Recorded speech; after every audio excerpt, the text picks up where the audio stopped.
Merci beaucoup. Alors oui, c'est important de préciser le lieu d'où l'on parle parce que les mots n'ont pas le même sens. Alors après, on est dans des questions polémiques, ah, vous avez tort, parce que là, et en fait, on ne parle pas de la même chose. Donc je vais juste situer d'où je viens. Moi, j'ai un parcours littéraire, et puis ce parcours littéraire a eu sa continuité en philosophie analytique. Et j'ai eu la chance de rencontrer deux génies dans ma vie, ce qui est pas mal. Et mes choix de vie ont été dictés, ont été dirigés par un déjeuner avec Michel Serres et René Girard, où Michel Serres disait, quand on a eu la chance d'avoir fait des études, j'ai passé mon temps à ça, il faut partager. Et donc je me suis dit, avec qui on va partager? Eh bien, il faut partager avec ceux qui sont le plus éloignés des études, ceux qui n'y ont pas accès.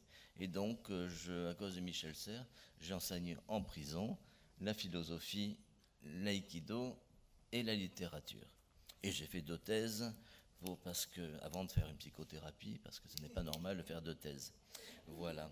Mais c'est important de préciser, voilà, mon parcours est celui-là, et mes références vont être girardiennes et jacquéennes. Et puis, je suis plutôt là, du côté du dernier petit livre très léger de Michel Serres, la petite poussette, là, sur la joie de la modernité, des réseaux sociaux, et de pouvoir accéder à un texte du Moyen-Âge en cliquant sur Google. Mais c'est autre chose. Mais le colloque, je voudrais remercier Marie-Elisabeth Sanselme, parce que le colloque et je ne vais pas lire mon texte, parce qu'on peut le télécharger. Voilà, donc je vais broder sur mon texte, ce qui va être beaucoup moins précis. Mais tant pis. Donc, avec Marie-Elisabeth, parle du corps augmenté, et je regarde les intervenants et je dis quel panel immense d'interrogations différentes, et quelle richesse. Donc bravo, et bravo aussi toute l'équipe des secrétaires et tout le monde. Je suis étonné des mails qui arrivent à 1h du matin, je n'ai jamais vu ça. Donc... Et Marie-Elisabeth me met devant un questionnement, parce que le philosophe, alors je suis quand même marqué par Francis Jacques, qui est donc philosophie analytique, qui est un monde particulier. Et le philosophe s'interroge, il interroge le monde, il balade dans la rue, il s'interroge, il voit le ciel, il s'interroge, etc. C'est le rôle du philosophe. Et avec le thème de Madame Sanselme, je ne m'interroge pas. C'est-à-dire, je me dis, mais comment ça se fait? Cet homme augmenté, eh bien, il est dans sa nature même de l'augmentation. C'est-à-dire que l'homme veut être augmenté, tout me paraît aller dans cette direction. L'homme a toujours voulu être augmenté. Alors je vais m'interroger sur la question, pourquoi je ne m'interroge pas? Ça va être la première partie. Donc c'est un oxymore contre nature, puisque le philosophe s'interroge. Mais c'est donc ce non-étonnement, et je me disais, d'où vient ce non-étonnement? Alors je me suis dit, il y a quand même des vieilles réminiscences chrétiennes, je ne crois pas au truc judéo-chrétien, je crois plutôt qu'à quelque chose de gréco-romain, chrétien et juif aussi, mais il faudrait être plus subtil. Et donc j'avais en tête comme ça quelque chose dans la Genèse qui disait croissez, multipliez, soyez féconds, multipliez-vous, remplissez la terre et soumettez-la. On est bien parti avec ça quand même, hein. 1,28. Donc, alors après on passe sur l'idée de Ève qui naît de la côte d'Adam. On est quand même dans quelque chose, on est déjà dans la domination de l'homme sur l'homme et de l'homme sur la femme. Après, bon, les bons penseurs vont relire l'araméen en français, ils vont parler de côté. Là, on est sauf. Mais quand on voit les extrémistes aux États-Unis et ailleurs de la religion, on s'inquiète quand même. Alors, tout ça nous a créé cette domination, soumettez la terre. Donc, ça a permis d'avoir des milliers d'années de domination de l'homme sur l'homme, de l'homme sur la femme. La Bible, Éphésiens 5,22, on est pas mal là-dessus.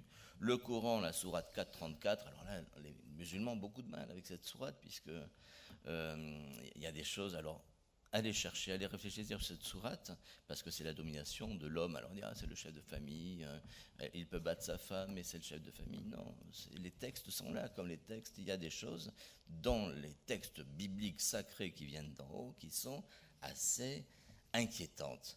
Donc, et puis après, les philosophes continuent. Alors Descartes, qui dit, allez, hop, pas de sensibilité chez la bête, voyez. Donc, il y a quelque chose, donc c'est dans le traité de l'homme, hein, mais chez Descartes, il faut nuancer, c'est un philosophe, donc on lui donne un petit accessit. Voilà. Alors, comment résister au monde qui est de cette soumission de l'homme par l'homme, de soumettre la terre aux dépens des autres. On le voit très bien, la controverse de Valois en 1550, alors on s'interroge sur l'esclavage. Est-ce que les Noirs ont une âme? Alors là, on se pose là, est-ce que les Indiens ont une âme? Alors on va réfléchir, on va y arriver, puis on va dire, bon, ils ont une âme. Ils peuvent souffrir, parce qu'il s'est mis à pleurer, le gars. Bon, mais les Noirs, non, on n'a pas de chance. Les Noirs, pas d'âme, parce que sinon, plus d'esclavage. Tout ça est assez scandaleux, voyez-vous, quand même. Et il nous a fallu des temps infinis pour arriver à penser la Terre comme une unité. Vous voyez, comme une unité. Alors là, je renvoie à Michel Serres, Le contrat naturel et Le temps des cerises en 2012. Donc, je me suis dit, bon, allez, base de littéraire, je vais ouvrir le Gaffio. Et le Gaffio, c'est intéressant. Qu'est-ce qu'il nous raconte, le Gaffio, Géo, Oxy, Octum? Vous voyez, on est... Donc, premièrement, première exception, accroître, augmenter les combattants, le patrimoine. Vous voyez, on est très bien dans cette augmenter le patrimoine, les combattants. On est dans cette soumission. Deuxième exception, rendre plus fort, plus intense. On voit bien, c'est là le principe de toute compétition qu'il faut nuancer, bien sûr, avec le mot compétition tel qu'on l'a déformé. Compétition au dépit du corps et de la santé. Troisièmement, aider quelqu'un, l'aider à se développer. Alors là, c'est le principe fondamental de la relation, et ça va être ma troisième partie, où je vais parler de Francis Jacques, où dans la relation, l'autre devait être augmenté de moi comme il m'augmente de son apport. Et en intransitif, c'est croître et se développer. Vous voyez, donc là, je situe vraiment le lieu d'où je parle, on ne peut pas se tromper, c'est-à-dire que moi, j'étais le Gaffio, alors le corps augmenté, c'est ça. Donc, alors on se dit, bon, si tout est augmentation et domination, c'est un petit peu gênant sur la question de l'éthique. Ouais. L'éthique, ça coince un peu. Hein. Donc, on voit très bien que quand on travaille sur l'ADN et qu'on arrive à enlever une partie de l'ADN sur le cœur, sur ce qui va créer les maladies cardiaques, et qu'on remet l'ADN et que les maladies cardiaques vont disparaître, et puis il y a d'autres choses, d'autres recherches dans ce sens-là, c'est assez fascinant. Je garde simplement le mot fascinant.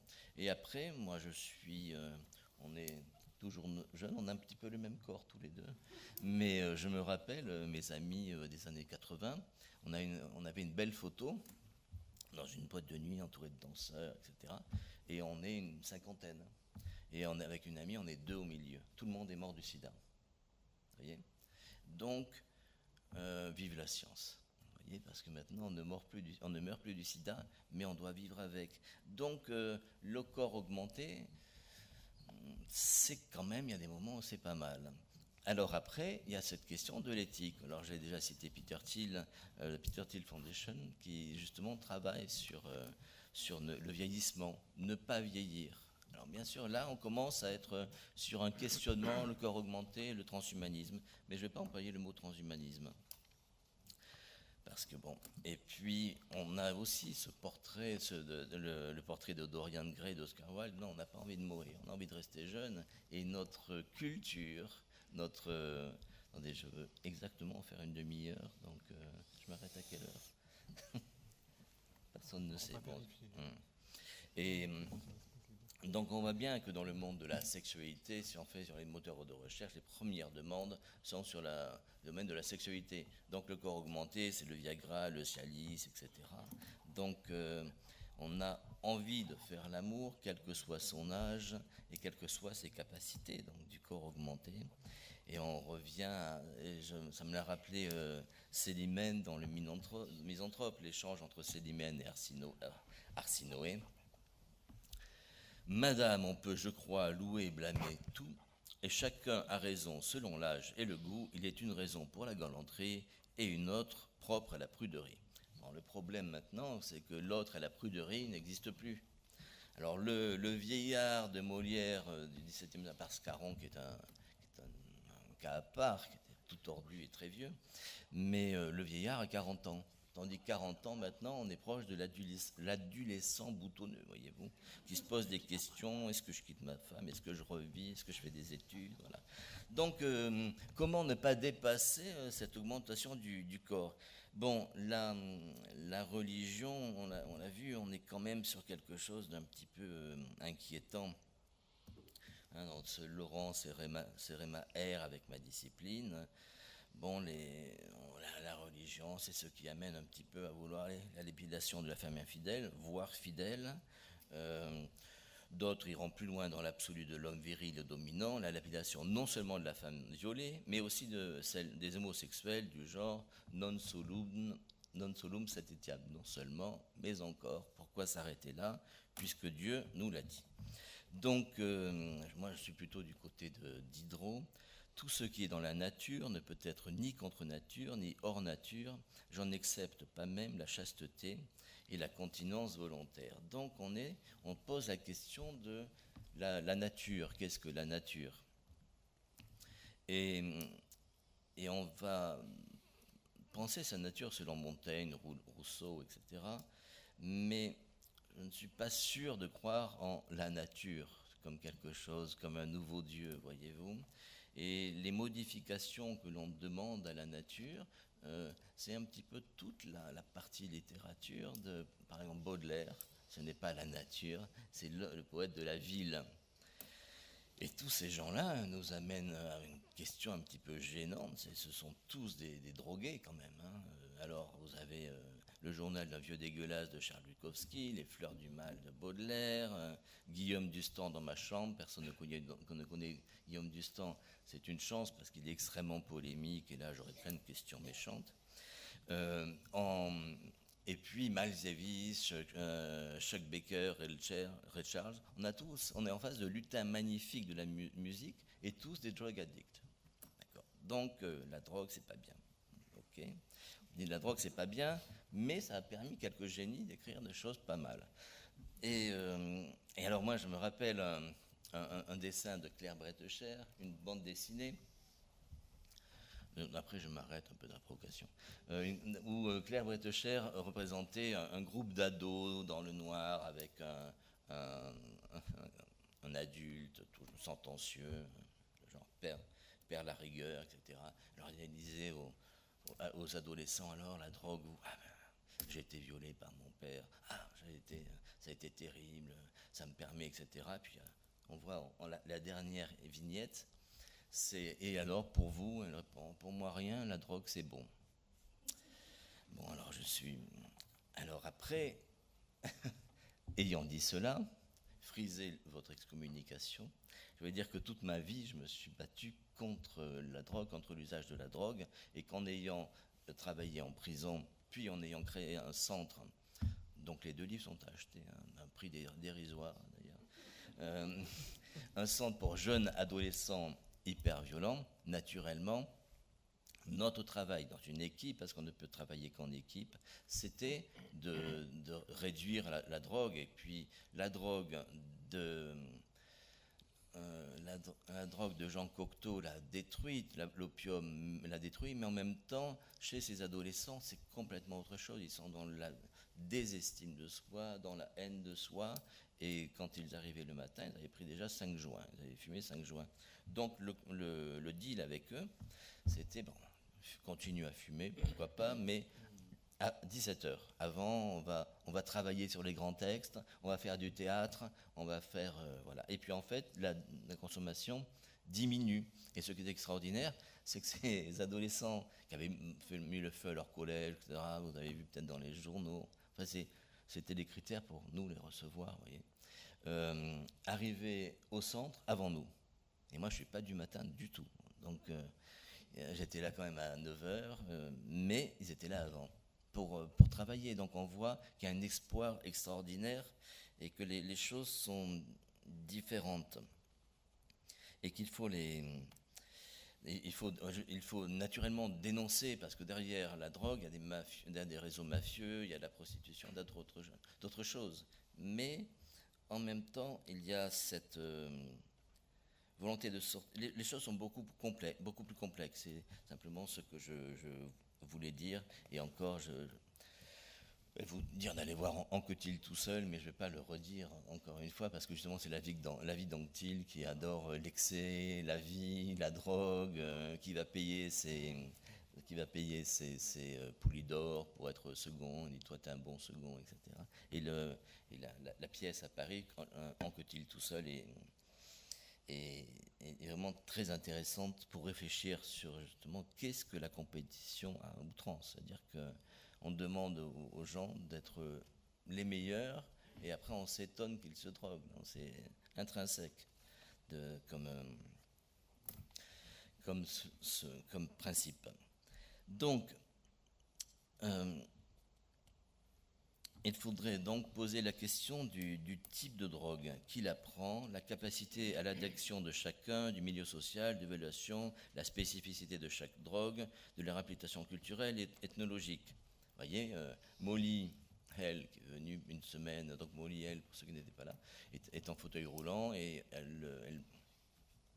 elle prend du cannabis tous les soirs. Donc là, pendant une semaine, pas de cannabis. Et le cannabis est thérapeutique en Californie dans le cas de sida, par exemple, ou dans son cas en fauteuil roulant pour les douleurs. Donc c'est intéressant parce qu'il faudrait poser la question de l'addiction. Les choses sont beaucoup plus complexes que cela. Petite anecdote, vous connaissez Edmund White. Edmund White, c'est un des plus grands écrivains américains. Et il me disait, moi je ne peux pas regarder la télé parce que les séries télévisées, parce que si je commence, je ne m'arrête pas. Vous voyez, donc c'est bien la question de l'addiction, etc. Et moi, je suis du genre nolite iudicare, ne jugez pas. Ça c'est pas bien, mais bien sûr, c'est pas bien de. Je pense que le transhumanisme est lié à l'eugénisme. Quelque chose, on va éliminer ceux qui ne sont pas bons. Donc c'est autre chose, l'eugénisme.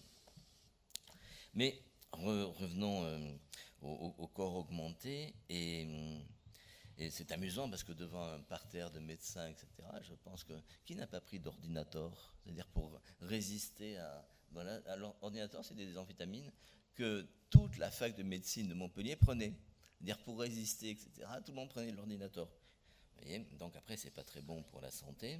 On voit que les sportifs de haut niveau, dans des compétitions d'arts martiaux, les gens se bourrent d'antidouleurs. Et je ne citerai personne, mais on voit bien qu'on est dans cette performance de l'art. Vous voyez, la question de l'art est très importante. On n'est pas dans le bien, le mal, ça c'est pas bien, ça c'est bien.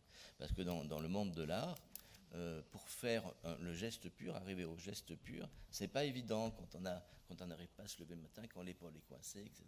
Certains antidouleurs vont permettre à créer de l'art, montrer un spectacle d'art martial magnifique.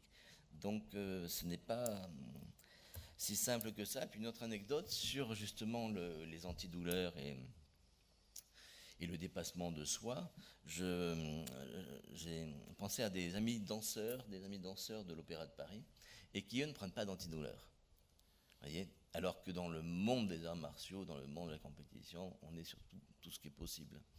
Et alors, pourquoi c'est très très intéressant. Pourquoi tu ne prends pas d'antidouleur? Parce que d'abord, ils sont extrêmement habitués à la souffrance. 7 heures par jour à faire la barre, etc. C'est une souffrance extraordinaire. Vous avez vu des pieds de danseuses? Même pour les fétichistes, c'est pas extraordinaire, hein, parce que les pieds sont en sang, etc.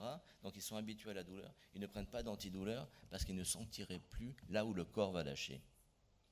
Vous voyez, donc tout ça, c'est... Je voulais poser des questions et des interrogations par rapport à tout cela, et en venir à l'acception troisième du Gaffio, le corps augmenté par la relation, et cette relation, elle va être en deux pans, la relation selon René Girard et selon Francis Jacques. Donc, René Girard, n'est pas un philosophe, c'est un penseur qui a pensé la violence mimétique, le désir mimétique. Tout désir est désir d'être. C'est-à-dire, je vis par identification. C'est-à-dire que le désir mimétique, c'est un désir qui est triangulaire, sujet, rival, objet, et je désire par le rival un objet dont je n'aurais même pas pensé à désirer auparavant si mon rival ne me l'avait pas donné à désirer. C'est intéressant, ça arrive à des choses comme ça, que se battre pour l'honneur, c'est se battre strictement pour rien. C'est-à-dire se battre pour l'honneur, c'est quand l'objet est tombé. Il y a juste une rivalité, une fascination entre les deux rivaux. Donc c'est intéressant parce que René Girard a commencé sa carrière en lisant les grands écrivains parce qu'il devait faire des cours de français, de littérature aux États-Unis. Il est parti en 1947. Et donc il commence à lire les grands écrivains. Alors il lit Dante, Paolo et Francesca, ce sont des pauvres amants qui vivent l'amour absolu, repris, etc. Mais en fait le problème c'est qu'ils ont lu l'histoire de Lancelot et de Guenièvre et ils veulent la reproduire. Ils s'en foutent d'amour. Donc Dante est un peu embêté parce qu'il aimait au purgatoire, il aurait bien aimé les mettre ailleurs parce qu'il avait un faible pour Francesca. Dans les deux gentilshommes de Vérone de Shakespeare, c'est la même chose, c'est Valentin et Protéus. Alors on dit que la femme est mobile, mais en fait l'homme l'est encore plus, ou sinon la même chose, puisque tout le monde est sujet au désir mimétique. Donc le désir mimétique, ça c'est toujours de dominer l'autre, de désirer par les yeux de l'autre. Et donc Valentin passe de Julia à Sylvia, vous voyez, mais il aurait pu en avoir une troisième, une quatrième. Donc c'est pas très bon pour le désir de l'homme, pour la question du désir de l'homme. Et toute la publicité est fondée comme ça. Et dans la publicité, c'est très intéressant parce qu'on voit bien que tout désir est désir d'être. C'est-à-dire quand on vous donne à désirer acheter une voiture, eh bien la voiture n'a plus d'importance. C'est simplement, vous voyez, on vous donne une belle voiture, il y a une belle femme, il n'y a pas d'embouteillage. Je ne sais pas comment ils font, c'est extraordinaire. Mais on vous donne du désir d'être à choisir. Donc, monde de la publicité, le désir triangulaire. Donc, point central, médiation interne et médiation externe. La médiation interne pour René Girard, c'est quand je reste dans la rivalité. C'est-à-dire que le sujet rival-objet, je me bats avec le rival, je me bats, et je me bats tellement que j'en oublie l'objet. Vous voyez, là, c'est la rivalité, la médiation interne. Et la médiation externe, c'est beaucoup plus intéressant, c'est-à-dire qu'il y a de la distance entre moi et mon rival qui devient un modèle. Par exemple, c'est ce qui arrive pour les chrétiens, pour Jésus. C'est très difficile de se battre avec Jésus et ne pas répondre. Vous voyez, donc Jésus, c'est le modèle. Se battre avec Cassius Clay, c'est un modèle. Vous voyez, on sort de cette médiation interne pour aller à la médiation externe. Donc, pour venir à l'aïkido, c'est très intéressant parce que l'aïkido, c'est passer de la médiation interne, c'est-à-dire je me bats avec quelqu'un, pour aller à la médiation externe, dépasser toute violence mimétique. Parce que la violence, le désir mimétique est source de violence, vous avez compris, puisque j'ai un rival avec lequel je me bats. Et l'aïkido est du côté de la victime, du faible et de la paix, mais de la paix, il faudrait définir encore, mais refuse le conflit. C'est quelque chose qui dépasse le conflit. Donc on est toujours... il dénonce la violence mimétique. Et ce qui est intéressant avec l'aïkido, c'est que ça dénonce par le corps. Et l'aïkido renverse la crise sacrificielle. La crise sacrificielle, la violence et le sacré, 72, René Girard, alors ça c'est un classique, c'est un livre génial, hein. Et il explique que le sacré vient de la violence absolue, où tout le monde, du tous contre un, c'est-à-dire que toutes les religions naissent de l'exclusion et de la mort de quelqu'un, de la mise à mort, vous voyez, de l'essence de Rome, etc., de tout ça. On est dans la religion. Le sacré est né de ce tous contre un, de cette crise sacrificielle. Et René Girard est un peu catho, donc pour lui, Jésus inverse les choses puisque Jésus dénonce la crise sacrificielle. Tout d'un coup, on n'est plus dans le tous contre un. Jésus se pose en tant qu'agneau de Dieu en disant voilà, ce que vous faites, c'est de la crise sacrificielle. Je vais démonter ça, je vais m'offrir à vous. Je vais me sacrifier pour vous. Je vais vous montrer que les crises sacrificielles n'ont plus de sens. Mais naturellement, là, on est dans l'absolu. Et la crise sacrificielle, c'est important parce que c'est ce qui permet à l'éducation nationale, dans les collèges, de survivre. Parce que c'est intéressant, moi, on voyait chaque fois ça allait péter quelque part, et on voyait très bien qu'il y a du tous contre un. Il y a des profs en très très grande difficulté, personne ne les remarque. Les principaux de collège, s'ils dénoncent cela, ils perdent des points pour leur avancement. Il y a un inspecteur qui va donner moins de points, c'est terrible. Donc on fait comme si ça n'existait pas, et la crise sacrificielle dans les collèges est quotidienne. Donc c'est pour ça que je suis parti de l'éducation nationale pour travailler en prison, puis en créant des centres pour jeunes violents, parce que le collège tel qu'il existe aujourd'hui, pour moi, est juste la mise en forme de la crise sacrificielle et du mensonge. C'est-à-dire que quand on nous demande aux profs de corriger des copies, quand c'est dans 93, on a un petit coup, on a de l'écrit, donc ils ne sont pas très intelligents. On a de l'écrit où on nous demande si vous pouviez augmenter les notes de 30 à 40%. Voyez, parce que sinon on a la guerre avec le lycée parisien Henri IV. Donc tout ça ne vaut. On est vraiment dans la crise sacrificielle et de la domination de l'homme sur l'homme. Donc comment... Mais alors là, je vous incite à lire René Girard. Lire La connaissance des auteurs prend pas mal de temps. René Girard, il y a une 40aine de livres quand même, donc c'est pas mal. Mais je vais finir sur... J'ai combien de temps? C'est la fin. Ah ben voilà. Donc, René Girard, on passe à Francis Jacques, c'est la relation en aikido. Francis Jacques, c'est la philosophie analytique, et il parle de dialogisme et de degré de dialogisme. C'est-à-dire qu'on passe du dialogisme le plus faible, la violence, au dialogisme le plus haut. Et donc, avec Francis Jacques, vous lirez le texte, ou pas, sur Francis Jacques, justement, il y a une réflexion absolument rigoureuse sur le dialogue. On ne dit pas n'importe quoi. Il définit une de ces questions. Je vais juste finir par une anecdote. Francis Jacques était dans un colloque d'universitaires, etc. Et puis tout le monde il y avait ça s'arrête, on lui dit il faut s'arrêter. Il dit quand on me demande de m'arrêter, je m'arrête, il s'arrête. Et il y a un gars qui est dans la salle et qui dit oui, mais alors qu'est-ce que vous faites de Platon, etc. Et il lui répond. Il y aurait en plus Platon, la philosophie analytique, le gars n'avait rien compris, c'est notre monde. Et Francis Jacques lui répond quelque chose de complètement anticorrect, et c'est pour ça que j'ai décidé de faire une deuxième thèse avec lui. Il lui répond, non, moi je ne vous permets pas ce type de questions. Les seuls types de questions que je vais vous permettre, c'est les questions de type 1. Qu'est-ce que vous entendez par là? Donc la salle a hué, tous ces universitaires étaient, mais tout ce que j'ai fait, etc. Mais vous comprenez très bien que qu'est-ce que j'entends par là est la question essentielle. Et donc, avec Francis Jacques, c'est le travail sur la philosophie de la communication. Donc, je voudrais conclure en ajoutant que la seule autorité qui vaille est celle où l'autre est augmenté par l'acte d'autorité lui-même, à l'opposé de l'humiliation. Ce qu'on a dans les collèges, avec le terrorisme, c'est qu'on a humilié les gens. Être en relation, c'est vivre augmenté de l'autre autant qu'être augmenté par l'autre. L'un étant modifié par l'autre autant que l'autre par l'un. C'est un absolu. Mais réfléchissons bien, il n'en existe pas d'autre. Voilà un modèle ardu, mais rappelons, plus mon bras est faible et plus j'ai besoin d'un modèle fort. C'est en tout cas ce que nous vous souhaitons. Merci beaucoup.